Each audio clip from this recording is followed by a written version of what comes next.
Course in Miracles, Workbook for Students. Workbook Lesson 121. Forgiveness is the key to happiness. Forgiveness is the key to happiness. Here is the answer to your search for peace. Here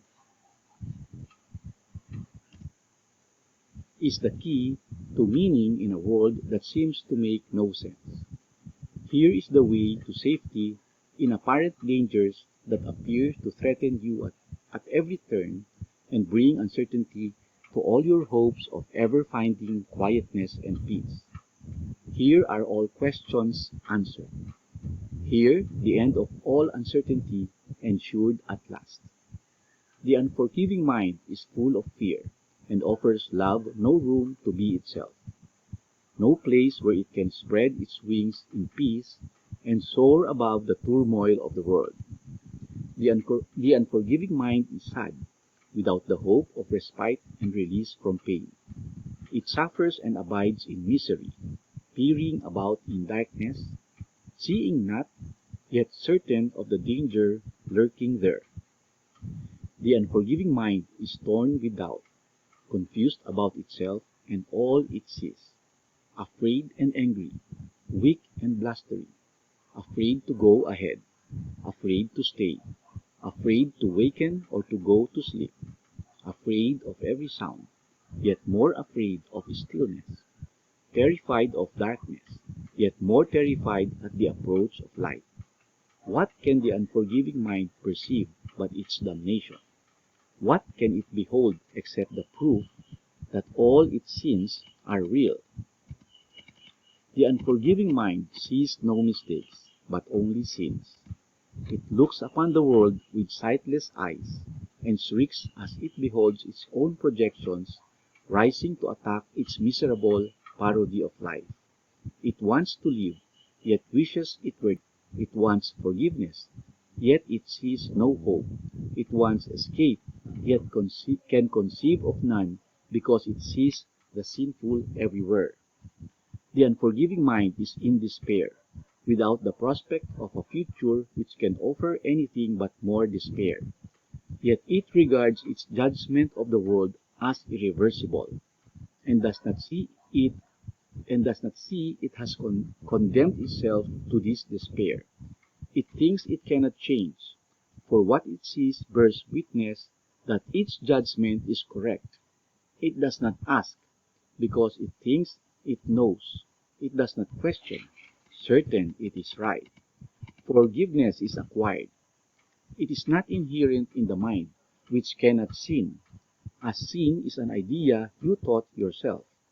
Forgiveness must be learned by you as well, but from a teacher other than yourself, who represents the other self in you.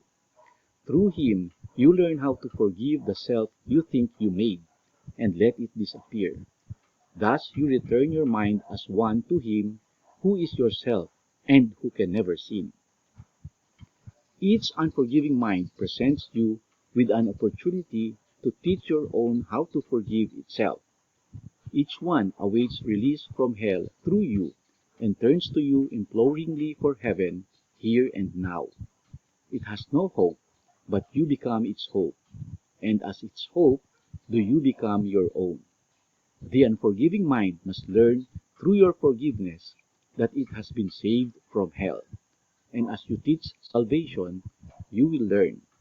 Yet all your teaching and your learning will be not of you, but of the teacher who was given you to show the way to you. Today we practice learning to forgive. If you are willing, you can learn today to take the key to happiness and use it on your own behalf.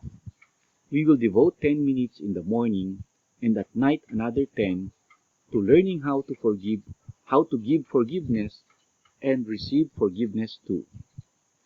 The unforgiving mind does not believe that giving and receiving are the same. Yet we will try to learn today that they are one through practicing forgiveness toward one whom you think of as an enemy and one whom you consider as a friend. And as you learn to see them both as one, you will extend the lesson to yourself and see that their escape included yours. Begin the longer practice periods by thinking of someone you do not like, who seems to irritate you or to cause regret in you if you should meet him, one you actively despise or merely try to overlook. It does not matter what the form your anger takes. You probably have chosen him already. He will do. Now, close your eyes and see him in your mind, and look at him a while. Try to perceive some light in him somewhere, a little gleam which you had never noticed.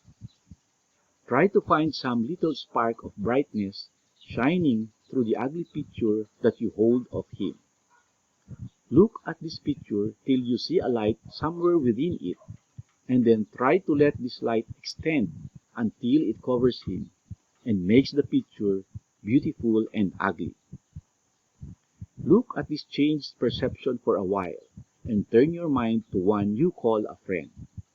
Try to transfer the light you learned to see around your former enemy to him.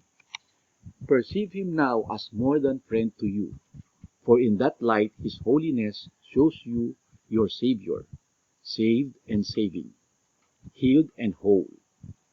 Then let him offer you the light you see in him, and let your enemy and friend unite in blessing you with what you gave. Now are you one with them, and they with you. Now have you been forgiven by yourself. Do not forget throughout the day the role forgiveness plays in bringing happiness to every unforgiving mind, with yours among them. Every hour, tell yourself, forgiveness is the key to happiness. I will awaken from the dream that I am mortal, fallible, and full of sin, and know I am the perfect Son of God. That's it for today. Thank you. I love you. God bless you. See you tomorrow. Bye.